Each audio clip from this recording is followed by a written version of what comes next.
Hello. We have had some technical issues, but we are now arriving. Good to see you. Donna and I guess it was Barbara are having internet problems, so they couldn't start the meeting. So they just sent me the login info and I started. So we'll wait a few minutes in case there are others still trying to join us. Okay. I'm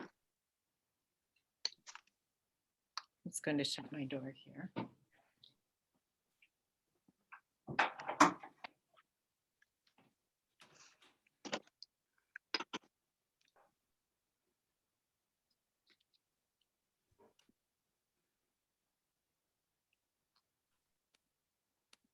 These computers are frustrating. It can be, that's for sure. We built in an extra half an hour for technical problems, but didn't anticipate this one. There's Donna.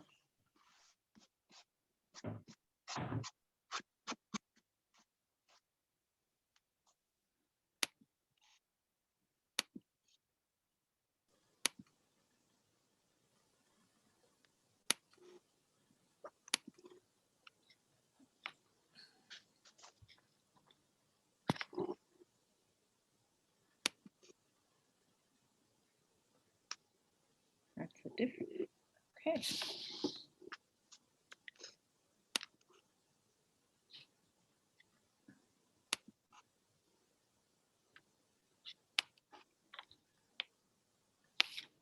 So for those of you just arriving, we had some technical issues with the internet connection at Literacy Volunteers. So I had to log in using their account. I'm Malia.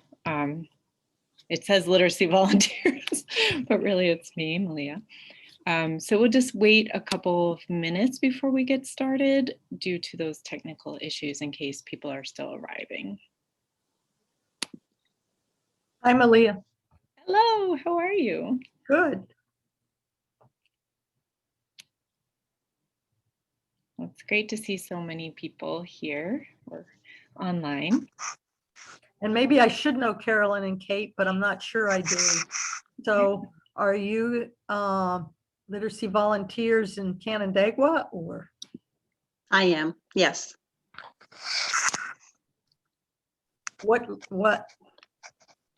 How many people do you tutor and what languages do they have command of? I have one student and she's from Guatemala. Oh, wow. I've been working with her for about 7 years. Wow. That's awesome. Yeah. Well, we had to kind of take breaks because she kept having babies and going back to work and, life. So I have one and she's from Puerto Rico, but she's been, and I only started a year ago and she's been making great strides. She's a lot of fun and she has a family and I get the breaks. Yeah. Actually, we've been working on, my student has a son in preschool and she's trying to teach him sounds associated with the various letters of the alphabet, and all her vowels are Spanish, and she's struggling to learn That is a barrier. I mean, I work really hard with Myra on that too. And she has a 3-year-old, 6-year-old and 10-year-old. And usually they're there for our Zoom sessions and in the background. And it's interesting, her 10-year-old a lot of times acts as a co-tutor. Like I'll be trying to explain something and he gets it and he'll just go along in Spanish and I'll pick up a few words maybe, but not many. And then she's like, so it's kind of a nice collaboration. It's often nice, but sometimes my students' kids are like impatient with mom. I know. Then they're kind of porky about it. Yeah, She does not appreciate that. Challenge. It's sort of like the equivalent of when I had young kids being on the phone, like, how dare you? That's right. That's right. All right. I Well, actually joke with her and say, can't we take the dog out of the cage and put the 3-year-old in the cage? But she laughed. She totally it's good comic relief for her. Yeah, yeah. all right. Well, let's go ahead and get started since we're past noon. And I think almost everyone who RSVP'd is here. So that's great. Welcome, everyone. My name is Malia Spofford Xavier. And I am an associate professor at Keuka College, where I teach foreign language, literature, and intercultural communication. I'm also on the board of directors for Literacy Volunteers and had been a tutor for about 4 years in the English language learner and citizenship work that we do in Penn Yan. I definitely miss tutoring. I haven't been doing it since COVID, and I don't know where to find time in my schedule, but I would like to get back to tutoring. So I'm very excited to have this chance for all of us to just stop and reflect on this really important topic of connecting across cultures to maximize learning. You know, the more we cultivate our own awareness of our cultures and the complexity of culture itself, we can set up our learners for greater success. And tutors, you know, as tutors, you're bringing so much experience, professional knowledge, life experience beyond the professions and teaching. So I'm really excited to hear from you and think this is just a wonderful time to be able to share our ideas together. Feel free to ask questions as we go along. And let me know if you need anything clarified. I do have a lot of slides, but I will be going fairly quickly through them, okay? So if you want me to go back or explain anything, just let me know. She's on another line right now. Can I take a message? So tutors are the heart and soul of literacy volunteers. You are what makes our, our organization work, and I know how much you put into building those relationships with your learners. So I just want to say welcome to all of you. And we did a little bit of introductions here, but hopefully at the end or as we build conversation into this, we can introduce ourselves as we go along, okay? Here's some of our objectives of what we're going to try to do today. It's only an hour, so we can't go into a ton of depth, but my hope is just to really cultivate this space of reflection and thinking about the effects of culture on our teaching and learning and how we can continue to grow in that respect as individuals and as tutors. So some things we will look at are a review of vocabulary and concepts associated with intercultural communication. I did send out some PDFs. I don't know if you had a chance to look at those or not, but those are resources that you can also have available to you in the future. We'll consider some common barriers to communication and how to overcome those. So really our focus is on developing a positive mindset of cross-cultural communication and mutual understanding. Can I just ask that everyone mute themselves? Yes, that would be great. There's some background noise for me. Thanks, Anita. All right. So we'll start out with just a review and some common concepts for culture and identity. So you may be wondering, what is this goldfish doing here? And I usually put up this goldfish in my classes with the college students to get them to start to think about how culture is very imperceptible to us. In fact, that's sort of the function of culture. It's to cultivate normalcy and allow us to go about our very complex lives with some sense of ease. Just like the goldfish maybe doesn't realize it's soaking wet, we often don't realize how immersed we are in our own cultural perceptions, beliefs, attitudes, and values. Culture is also deeply tied to our identity, and it shows up in the individual in very different ways. I put up all these quotes, not because any of them is necessarily correct, but it shows that there are a lot of different views on how culture affects individual identity and how much control we have over that. Now, ironically enough, culture itself can condition whether or not we think our identity is somewhat predetermined, or if we have more control over that. As you might guess, in the United States, being the most individualistic culture in the world by some studies, we tend to think we have a lot of control over our choices. But some of your learners may come from more collectivist cultures, cultures that place emphasis on the group over the individual. They may not see it the same way as we do. But in sum, my view about cultural difference is that it's a blessing. It can be a blessing. If we learn how to connect effectively, we can harness our collective strengths and really build something greater than any individual. The United States, often called a melting pot, this pluralism can be a strength. As of late, we may have seen that it's been more divisive or disconnecting. But I think the more we learn about ourselves and others and keep that foremost in our mind, the cultural diversity, as the quote says here, brings a collective strength that can benefit all of humanity.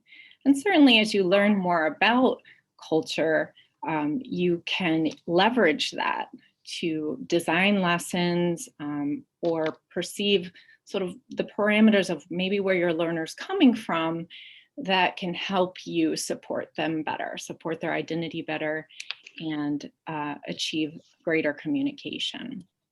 So just because you know somebody's culture or even some aspects of their culture doesn't mean you necessarily know them completely, right? It's not necessarily complete or reliable.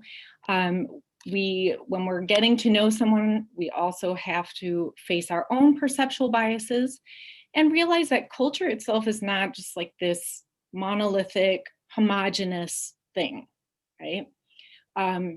It's made up of many, many facets.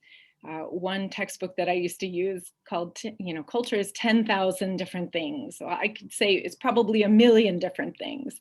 If any of you have lived abroad for an extended amount of time and found your cultural edges, as I call them, when you come into contact with another culture over time, you find those differences and the most minuscule things. For example, are you supposed to wear shoes in the house or not? I bet everybody here has a different answer to that based on how you grew up, maybe your personal hygiene, but there are some cultural expectations that you might not see coming when you're living abroad. On the flip side of that, our learners, especially if they're coming from a different country, they're getting used to all of that. So we'll talk about that in a little bit.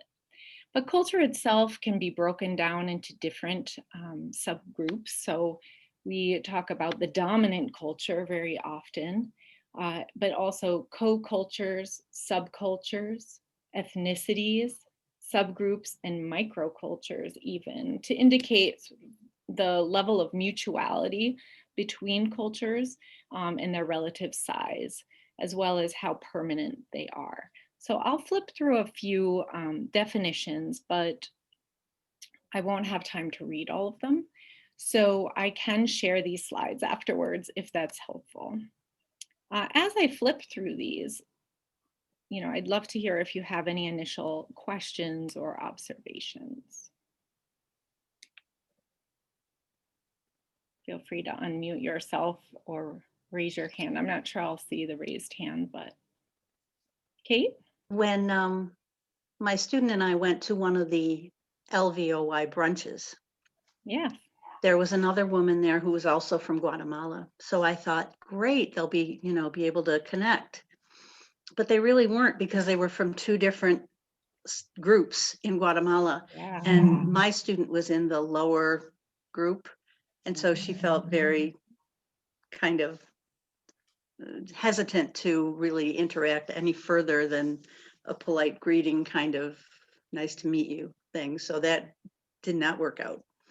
Absolutely. That is a huge, important point, is that nation state cultures, and we'll talk about this a little bit later, they're not always the best indicator of a person's where they belong within a society, right? In Guatemala, it's a small country, but it's extremely diverse and has strong indigenous culture as well. It's many people don't even speak Spanish as their first language within Guatemala, right? So that's a great point. Anybody else?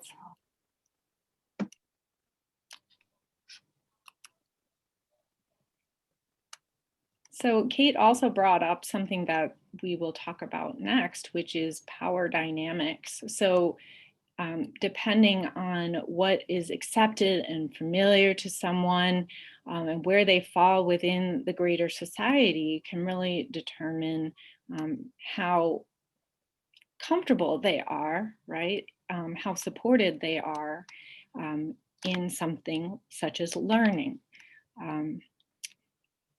Here we have an image of the cultural iceberg. I like to provide this image because often I hear, oh, culture, that's music, that's traditions, that's festivals. Well, that's really the surface culture. Culture goes much, much more deep than that, all the way down to thought patterns, assumptions, attitudes about, again, the most minuscule things.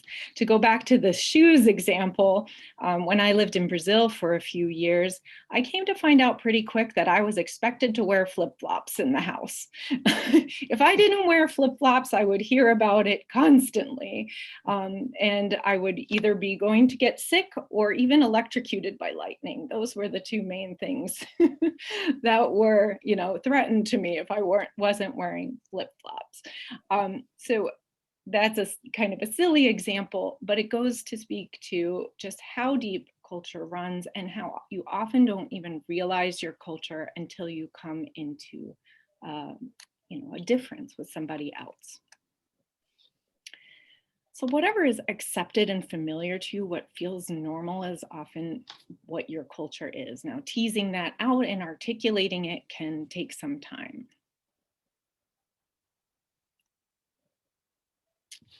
This image may evoke some strong emotions. Dogs are a big feature in United States culture. When I take students abroad and they see a dog, they all run to it and are so excited to pet the dog, even though that might not be a good idea, depending on what country we're in. Some of my friends from other countries often wonder, like, how come people from the United States let their dogs sleep in a bed, right? How can that be? Well, this is just, a simple example of a cultural edge, how things that seem normal, familiar, and even comforting and good in one culture can be completely unexpected in another culture. In the same way, we might look at the picture of the dog sleeping in the street and just have all of these reactions. Just realizing and taking a pause when we have that reaction to try to understand the cultural difference. That's a very important process. Right. So as we were working with our learners, taking that pause and saying, okay, just because I see something one way doesn't mean my learner is seeing it this way. And this creates the space for us to get to know the individual's active culture. So that's how the individual is manifesting the culture in their own day-to-day life. Empathy, as you probably know, as all experienced tutors, is very important in teaching. Seeing things in the way that your learner sees them. All right, so getting back to identity, really it comes down to the individual when we're trying to understand our learners and set them up for success. And again, there's so many facets to who we are, and all of these have cultural components, right? So hopefully you can see this image. There's the bigger categories such as gender or race, but there are so many subcategories of identity. And so when we think about people's identity, we need to get to the details, right? But we also have to realize, as Kate's observation brought up before, that many people are within the power dynamics of society in a way that doesn't support their identity. They may have their identity marginalized by a number of factors. So, you know, your identity and your learner's identity don't occur in isolation, and your tutoring may actually be facing certain structural barriers, whether those are internalized or external. And I put some examples there. Sometimes if your learner's not showing up or not doing the work, many different behaviors can sometimes come down to the power dynamics. Even as we'll see in a little bit, hierarchy, the role of the teacher and the learner is very culturally conditioned. So in some cultures, for example, many cultures from, you know, with an Asian background may see the teacher as this very strong authority figure and not necessarily feel comfortable with interactions, may just want a test given to them and they fill out the test or they memorize facts. So even the concept of what is the tutor-learner relationship can be culturally conditioned, and that falls into this power dynamics as well. Were there any questions or examples you wanted to share around this? I've got one example. Great. I'm Bonnie, but my thing says Susan's iPad. I've never Okay, figured hi, this one out, Bonnie. but hi. So I've tutored mostly females, like a gender thing. The only, let me see, I've tutored probably 10 or 11 different students from all over the place. Only one was a guy. And I was just thinking, as you were talking about the power structure, I probably had the worst. I mean, it wasn't a bad, well, it was out of my 11, you know, students through the years. This guy, he's from Cuba, and he immigrated to the United States to get married to an American woman who wanted him to stay here and get a job, and to learn better English. Now, she's American, she could speak good English. And I was always thinking, you know, why am I spending an hour and a half or so a week with this guy when he's married to a woman that, well, anyway, I think in retrospect, him being a young man from Cuba, I didn't think of it when I was with him, but I guess now probably in the gender difference, a man from Cuba probably has more power. I'm just guessing at this, but and this young guy, of anybody, you know, any of the wonderful people that I've worked with, we really didn't get along very well, and he never did his homework. I think he thought, I don't know, it was a waste of time. And I think at some level, probably he didn't really respect me as, you know, as a woman and as a teacher, whereas almost everybody else that I've worked with were female, whether they were from Asia or Puerto Rico or, you know, whatever. Right. I never ran into that kind of male-female dynamic. Yeah, it definitely could be a factor, right? There's always a question of the individual, but you know, finding ways to support the learner if he does have that concern, it's unconscious a lot of the Mhm. times, right? Our biases, or even a lot of those cultural attitudes, just to remember the goldfish, right? Like, we don't realize we have them. So, Right. that would become a situation to really reflect if gender dynamics are an issue, or power distance is an issue there. How could the learner's autonomy be supported, possibly, or even bring those topics in as a discussion question, about Yeah. gender roles or something like that, to allow the learner to start to reflect on that. It could And also, Yep. it might also just be a function of his personality. There's It some might. reason why his wife wasn't willing to be the teacher. He's a Yeah. bad student. No, we don't like to think that as tutors, though, that we always want to try to find a way forward. But yeah, definitely, Right. it always takes some reflection if we want to cultivate our awareness of these issues, but it may not always be a perfect solution for figuring out what's really going on. But definitely a lot of our learners are dealing with unique circumstances in terms of where they fit in to society. A lot of them will face racism and discrimination of various types. And it's important to be aware of that as a tutor.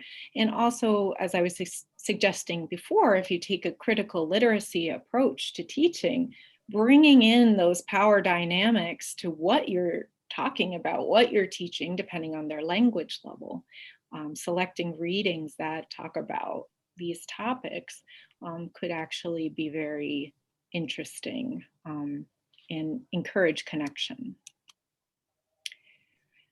So a lot of you were, oh, sorry, did someone want to? Yeah, I want to add a little bit to this. I think that perhaps maybe it just may all be tied into this machismo mode of thinking in the Latin American culture. Yes. That the man says, "Okay, I'm the tough guy. You don't have to teach me anything. I know it all." Okay, and that is unfortunately. And I'm the only guy here in this group here. So, but men are like this, okay? It's like they don't want to admit that they need help. Okay, they look at it and they say, "Gee, I could probably get along if I knew a little bit more English, but I don't want to admit that. I don't want to admit that that's that little piece that's missing out of what I need in life."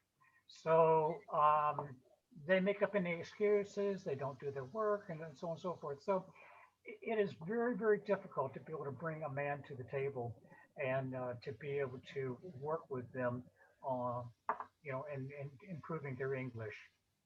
I've been teaching for a long time, and I have had very, very few um, men in any of my classes. They just feel like not for me.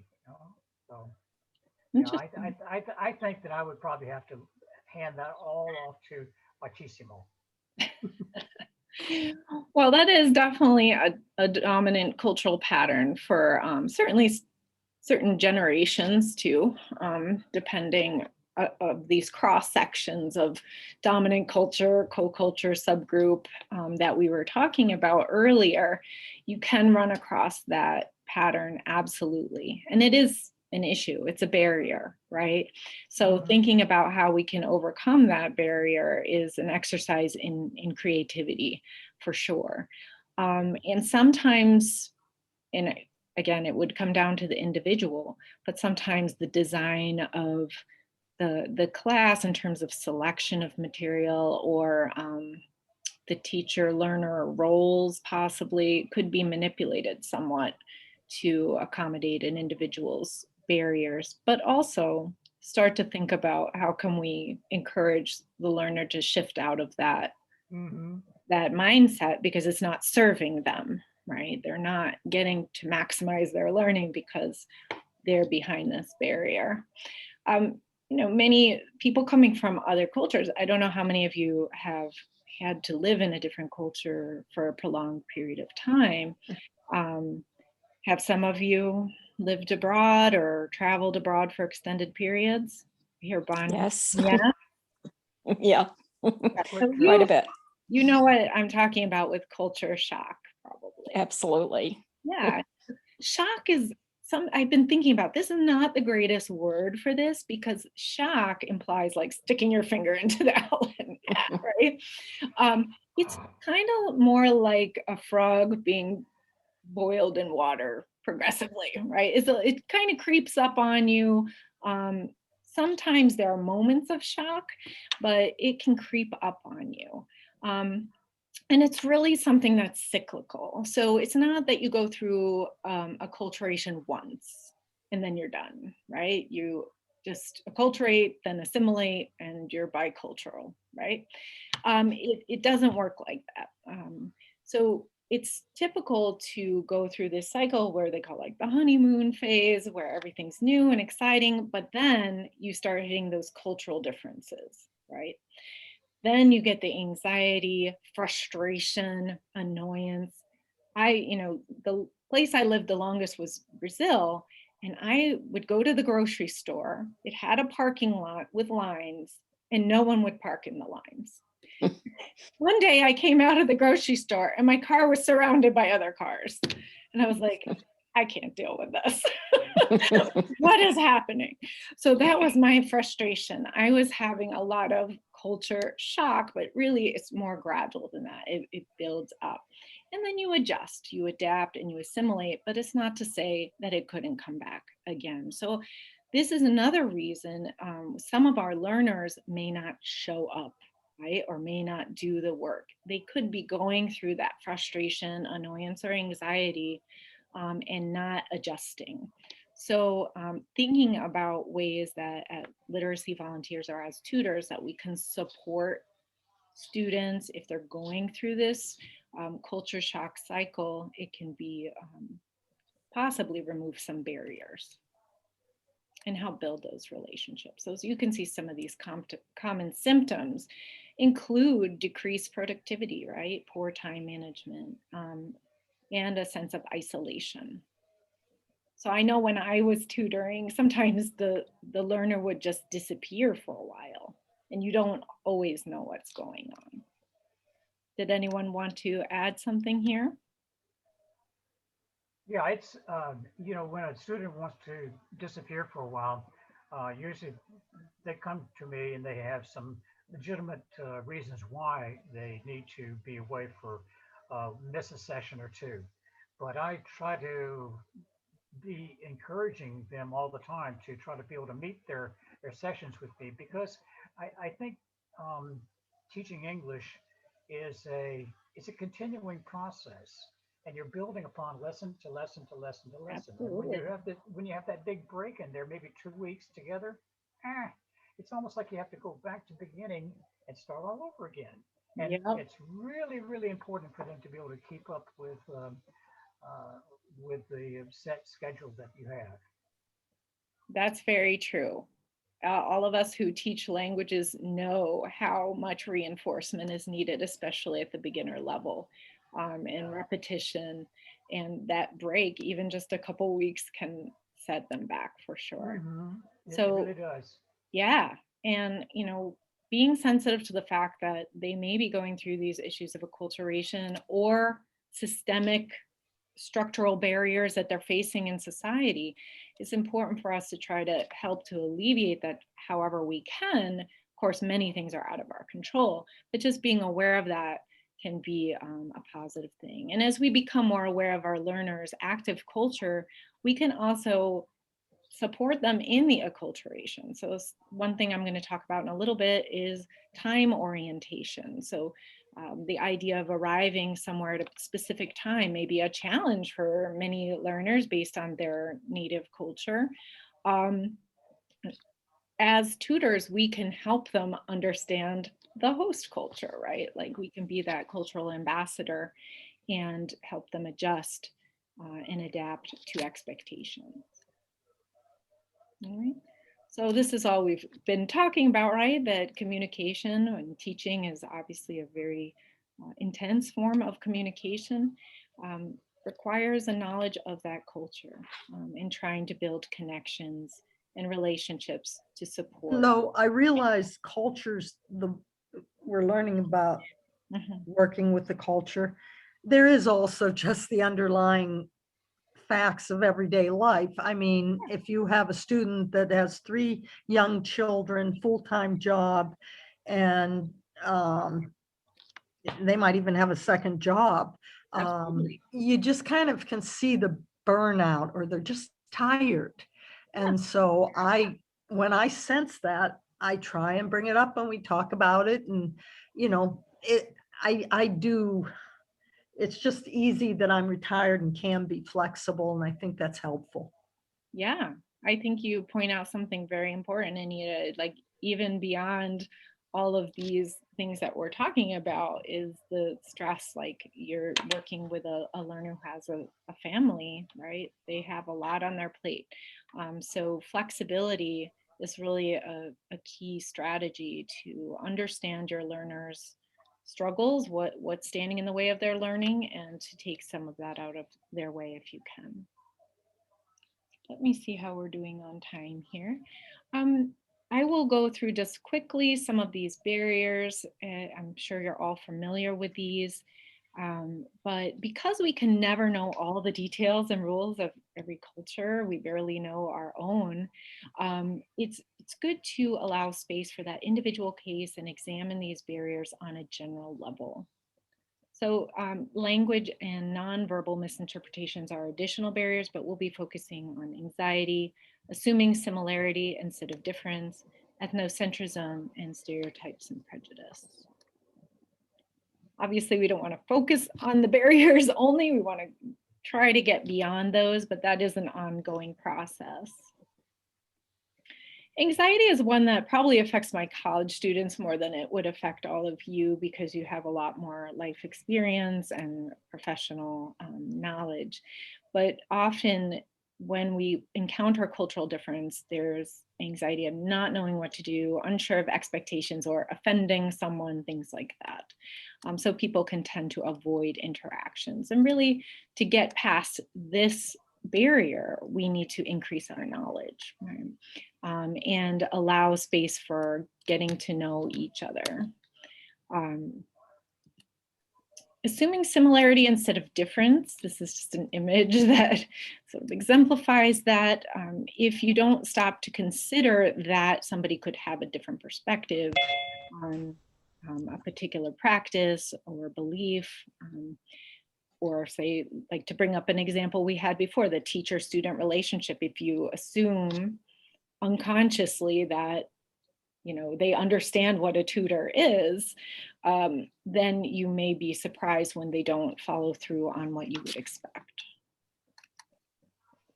For ethnocentrism, unfortunately, the United States dominant culture tends to be quite ethnocentric, thinking that our way of life is inherently superior to that of others.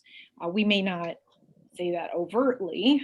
I doubt any of us would, but that can be an underlying theme of our culture. So moving from ethnocentrism to cultural relativity is very important. Understanding, that how we perceive a certain, for example, piece of clothing, and what that symbolizes could be very different in another culture. Relativity doesn't go, I don't know how to put it, like it's not without limits, right? Because we have to consider human rights and dignity across all cultures. So this is a famous cartoon where we see a woman in a bikini and a woman in a burqa, and realizing that each culture considers that quite different, but maybe for the same reasons. Language is another assumption we make. I mean, it's correct to assume that people will speak to you in English in the United States, but some people will take that a step further and say English only speak English. And even as we want to teach English, it's important to honor different languages and the capacity for people to be multilingual. think stereotypes we probably all know about, but they can be fairly insidious. These mental shortcuts we take just to get through our day and deal with complexity can quickly become substitutes for the individual. Even when we're looking at country guides, like if you want to say, okay, I want to know a little bit more about Mexico, you go and you look at the country guide. It has a big disclaimer like, do not take this as a substitute for the individual. We don't want to stereotype anyone, and we don't. So that's very important to remember, right? You can use a country guide to get a general sense of dominant patterns within a given culture, but that's never going to be the substitute for the individual. Stereotype threat is a term I don't know if you have heard before, but often when stereotypes dominate in a given culture or promulgated by the media, for example, people can internalize those stereotypes and actually act as if they're true. So this happens along gender lines, along race lines, such as in performance on tests. Sometimes, studies have been done to show that if a person's gender is highlighted and they believe a stereotype about performance in, say, a math test, they will actually perform at a lower level, which is kind of shocking to realize, but stereotype threat is something that can affect our learners' performance. All right. So I'm just going to scroll through this quickly. Could I interrupt again? Absolutely. Okay, thanks. In chapter 2, Yes. when it pointed out similarities, which you just mentioned a few minutes ago, similarities and differences, I guess I had always assumed that I should be looking for similarities between me and my learner. But reading about this really kind of surprised me that I, as a tutor, should be really looking for our differences, because my learner's difference is more, in some ways, more important to her or him than being similar to, an American or whatever. And I've got just a really short example of this kind of slammed in my face several years ago. Okay. I was tutoring a woman from I never even heard the Pakistan. Okay. She was very basic English level, but she had grown up in a Soviet Union dominated country. And I think she was in her late 40s and had 3 children, a very domineering husband who never came to, literacy. He didn't want her to come. So we never saw him, but okay. I was trying to build some kind of relationship with this woman. And we didn't have much, the repetition English, we didn't have much to go on. I used pictures and all that stuff, but one thing I thought was just remarkable, it had been maybe, I don't know, 5 or 6 years before I met her. I lived on an Air Force base in Washington, D.C. And the first Russian or Soviet Union plane landed on our base in the United States. And I got on my bike and raced down, to see this plane. I mean, to me, it was like such progress after the Cold War and all that stuff, Right. And I could see the, the Russian lettering on the plane and everything. And I tried to to tell her about it as best I could and how excited I was. What I didn't realize was she still really wanted to belong to the Soviet Union. And she did not think internally that, well, the peace was a great thing. I mean, her difference in perception to mine was so, it was a total, I mean, it was really a surprise to me. But then I had to try to talk to myself before the next time I saw her. But I never really thought the thought of the differences are probably more important than our similarities to our learner. And what you just said, recently, and in chapter 2, that was probably the only thing that really stood out to me. It was, oh my God, I never even had that thought. I was always trying to find ways we were similar and could connect, but the differences are important. They are. Yeah. I mean, building rapport with your learner and finding points in common is also really important. So it's not like that's wrong at all. Absolutely. That's right. key. But yeah, realizing that in your example, that the Soviet Union could symbolize something completely different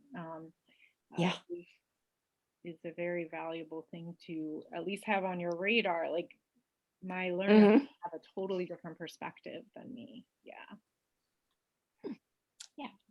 Thank you. Sometimes I admit where I've gone wrong with my student. Like if there is a difference and I detect it, I basically say, well, of course, she speaks fairly good English and has a pretty good understanding of what I'm saying, but I will say, oh, well, it happened. I assumed Puerto Rico for some reason that she would be Roman Catholic. And I just learned she's actually Pentecostal. So I readily admitted, I said, geez, I made that assumption that everybody in Puerto Rico was Catholic. Silly me. And I think those things help actually to admit, Absolutely. give them a chance to teach you about their There you culture. go. Yeah. So cultural responsiveness, another word that's used a lot lately, is cultural humility, right? Because of power dynamics as well. Sometimes we just don't get the information about other cultures, or we don't have the time, we haven't focused on a given culture. I mean, to use a crass example, really is the idea that, well, everyone who speaks Spanish in the United States is Mexican, right? Unfortunately, some people actually say things like that. We wish they wouldn't, but even when you think about Mexico, if you look at Mexico, how incredibly diverse is Mexico, right? How many hundreds of languages are spoken in Mexico? To know all of that, you would have to devote a lot of attention to it. And most of us just aren't going to have the time or the opportunity for that. So allowing our learners to fill us in on that, that's a great idea, Anita. And just realizing there's going to be a lot more than any of us can ever know. I know we're running short on time a little bit, but I will just go quickly through Hofstede dimensions and nation state cultures. Very often when we talk about a culture, if people say, what's your cultural identity? They might say, oh, I'm from Costa Rica, or I'm from France, right? I'm French. So that national identity sometimes gets conflated with cultural identity, even though those things don't usually line up very well for reasons I was just saying, or like Kate brought up about Guatemala, right? Like, oh, you're Guatemalan, but being Guatemalan can mean many, many different things, right? So this study by Hofstede that was done, I believe in the 1980s, was really kind of a study of businesses in different locations, multinational businesses.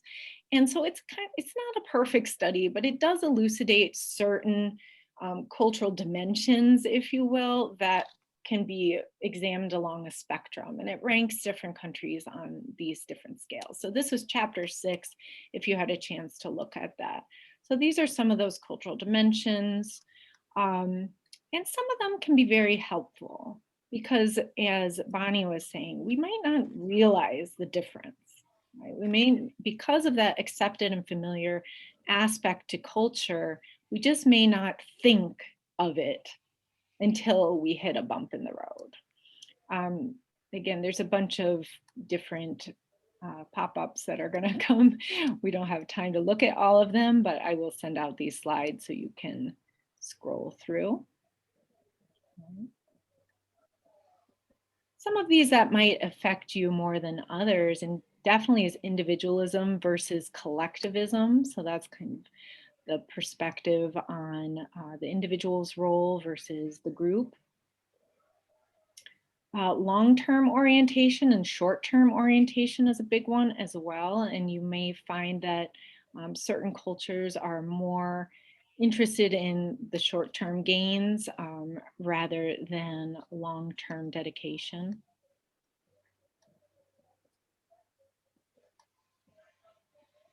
All right, and so these are some of those dimensions as well that you can look at. So you may find that you're, for example, a very long-term oriented person and your culture emphasizes that. However, your learner may be a short-term orientation, right? It's really hard to know. Obviously, no one walks around with this chart on their on their chest with like stickies on it. But these are things that, again, to nuance your comprehension of what the other person's perspective may be conditioned by or in dialogue with from their broader culture. Nonverbal communication is another aspect I wanted to highlight here today, just because when we are teaching, we use a lot of these, especially facial expressions, pitch of voice, gestures. Gestures is a funny one, which if you look into that, a gesture in your culture may be something completely different in another culture, and you can get into some trouble with that. Does anybody have any examples, or have you heard of it before? Not to offend anyone. Russ is laughing. Oh yeah, the symbol for okay is not acceptable in South American countries. Right. We're very familiar with okay, but don't make that hand gesture in South Yep. America. That's not good. Absolutely. Don't show the soles of your feet. If you are someplace, it's not polite to show the soles of your feet to people. That is upsetting. So, I mean, there's a whole There's a list lot of them. Yeah, there's a lot. Yeah, and even more than language, these are hard to control. They're very much ingrained into us. We may not even notice we're doing it, especially gestures, you know. Yeah, yeah. So certain things that I've noticed with my student doing in front of me with, using WeChat like Zoom. yeah, They're really not socially polite to do these things in America, but apparently it's okay there. right. Yeah, so Eating habits are another thing, it's like we're taught to only one way to eat, eat with your mouth closed and stuff like that. And some people just, so, Yep. my wife and I had the pleasure of being a host family to a woman from China for 4 years. While Wow. she went to school here.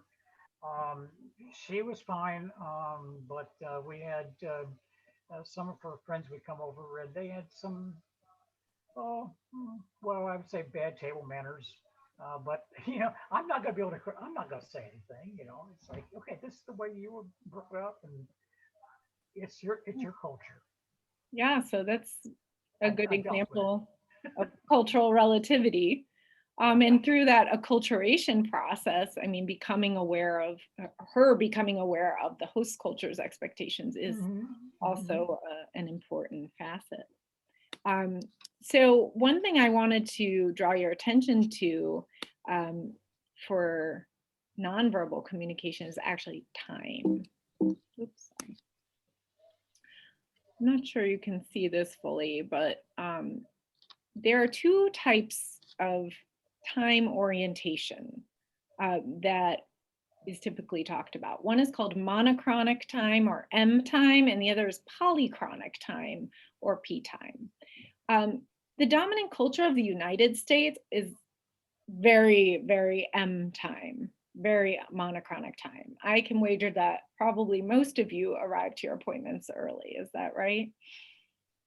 Right? And if you have something to do at 1 o'clock, you might log off of this rather than stay on. When I was a professor in Brazil, which is a very, very P time culture, I would sit in my 8 a.m. class. One student would come in, 10 minutes later, another student would come in.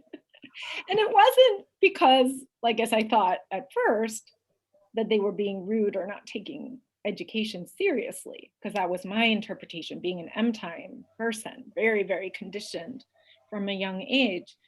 It was that time was actually seen completely differently within that context. That doesn't mean that our learners shouldn't show up on time. It just means that there's a different orientation that is usually about relationships and activities that they're currently involved in, right? So if we were having coffee together and I'm an M time person and I have my class starting at 1 p.m., I'd better leave, 10 minutes early from before 1 o'clock. But if I'm a P time person, so to speak, I might, and we're having a very important conversation, I might let time tick by and just see when that conversation ends before I go to my class. So I think this is a helpful one because a lot of collectivist cultures tend towards P time orientation. Another one I wanted to bring to your awareness was low context and high context cultures. So you should see a little sort of timeline there, or not a timeline, but a line, a spectrum. So low context cultures are one that tend to be more individualistic and there's not a lot of shared knowledge. They may be also highly diverse cultures. That's not true for German Scandinavian necessarily, but like in the US where we're highly diverse, we don't necessarily have that kind of shared context. Things need to be more explicit, they need to be stated, and we may be poor at decoding unspoken messages. Silence may make us uncomfortable, and we may not be as good with body language. Whereas in a high context culture, communication may be less direct, and there's a lot more sensitivity to nonverbals as well as silence. Silence itself can be very communicative, especially in high context culture where there's a lot shared, so you don't have to say as much. You don't have to be quite as explicit and detailed. Any questions or comments on that? Yeah. Yeah. I noticed with working with the Chinese, if they want to state a point, that they may be all around the periphery, okay, and they circle around, and they get tighter and tighter and tighter until they finally get to the point.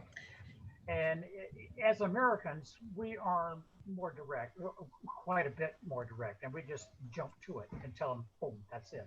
Yep. Okay. Circle the wagon and to go round and around and around, and finally come to the point there when they talk about it. Yeah, and that's often, in a culture that tends to have a greater power distance or more hierarchy, and is collectivist, as well as having that shared context. There's a feeling of not needing or not being able to be as direct. Yeah. Interesting. Yeah, it is. I find it fascinating to just learn about how many different perspectives there are out there. It can be a bit daunting sometimes and thinking about, well, okay, now what do I do? But I think you've been doing this all along. It just, maybe we can start thinking about it in a little more detail. Um, getting past the barriers is going to be different with each student, as we've discussed. But I think if you practice being intentional about, cultivating curiosity, being humble, finding those commonalities, but like Bonnie said, being aware that there are those can be profound differences, even when you think you have something in common. Integrating learners' culture into your teaching, I think, is so important, and even interrogating some of those power structures that exist around their identity can be very valuable. It can help them learn about the host culture where they are in the United States, but it can also affirm their own cultural background. Any thoughts on this or what's worked for you with your learners as we're wrapping up? Malia, I have a thought. Oops. Sorry. Hey, Donna, you're there. Hi guys. We made it. We made it. It took a while. So I'm really still stuck back on this time orientation. Okay. I think I'm so monochromatically oriented that I almost can't even hear you talk about that. Like I can't, I still think, but isn't it sometimes about priorities? Or like, so wouldn't there still be a piece of someone else who's of a different culture to feel like tweaked when someone doesn't show up for them at the time they planned when it's something important to them? Do you know what I mean? I do know what you mean. Yeah. It's important. Now, first of all, with P time, there's segmentation of that attitude. So there may be some things that the person knows they have to arrive at time, like the airplane leaves at 8 p.m.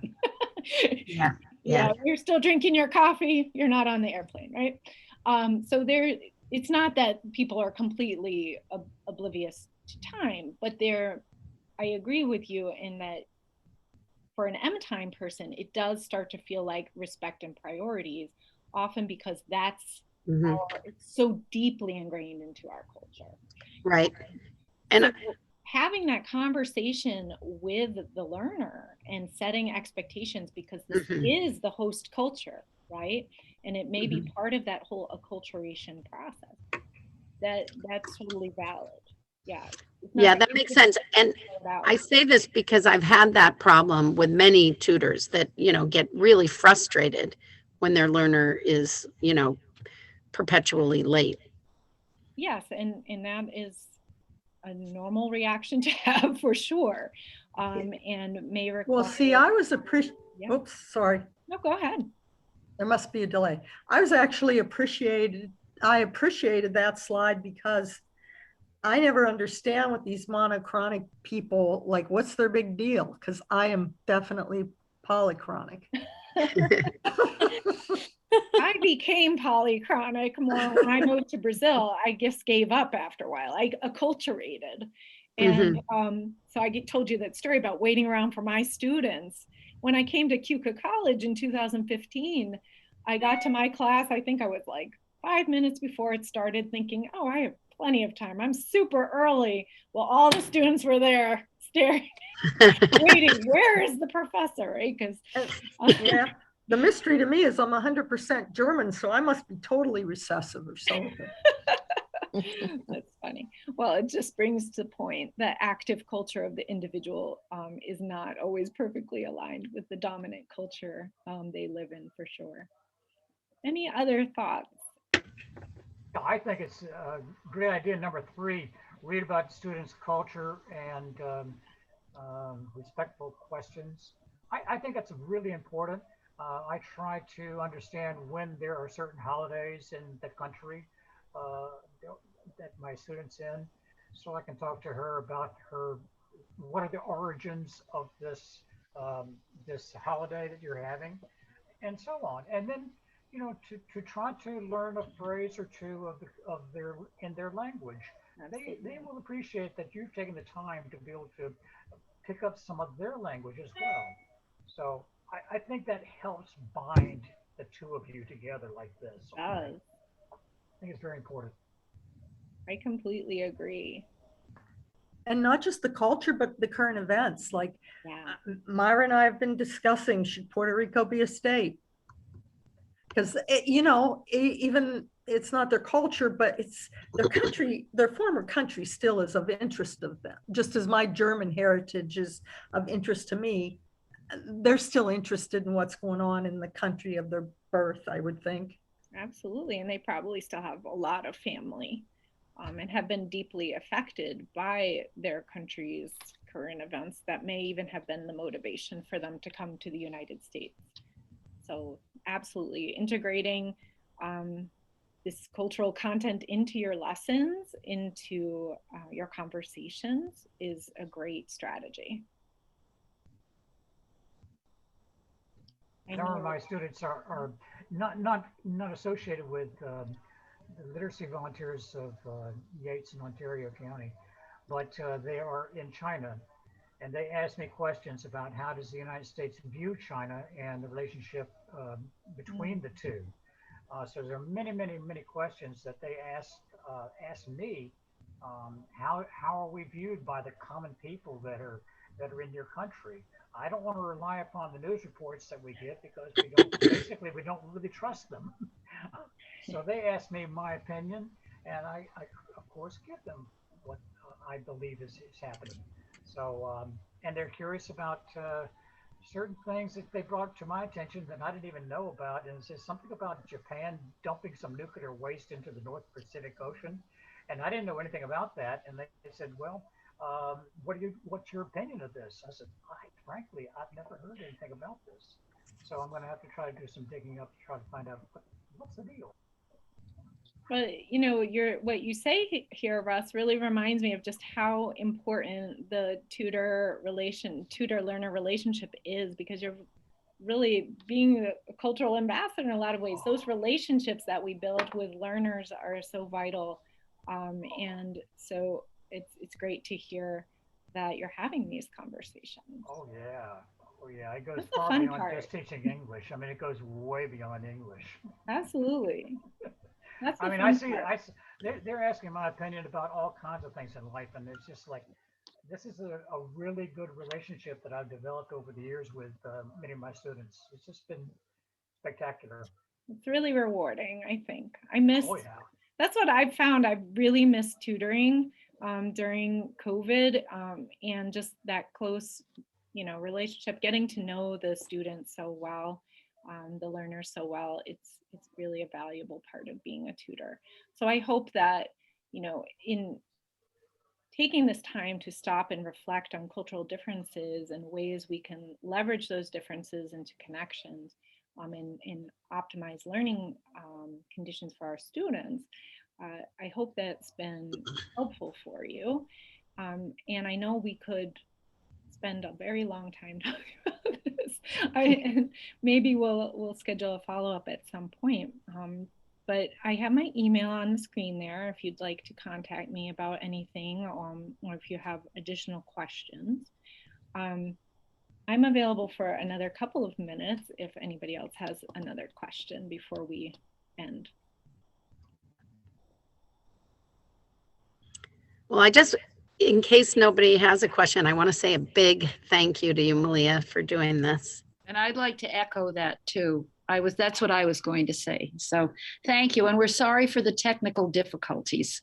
Oh, no problem. Better that it happened to Donna and to me than anybody else. There you go.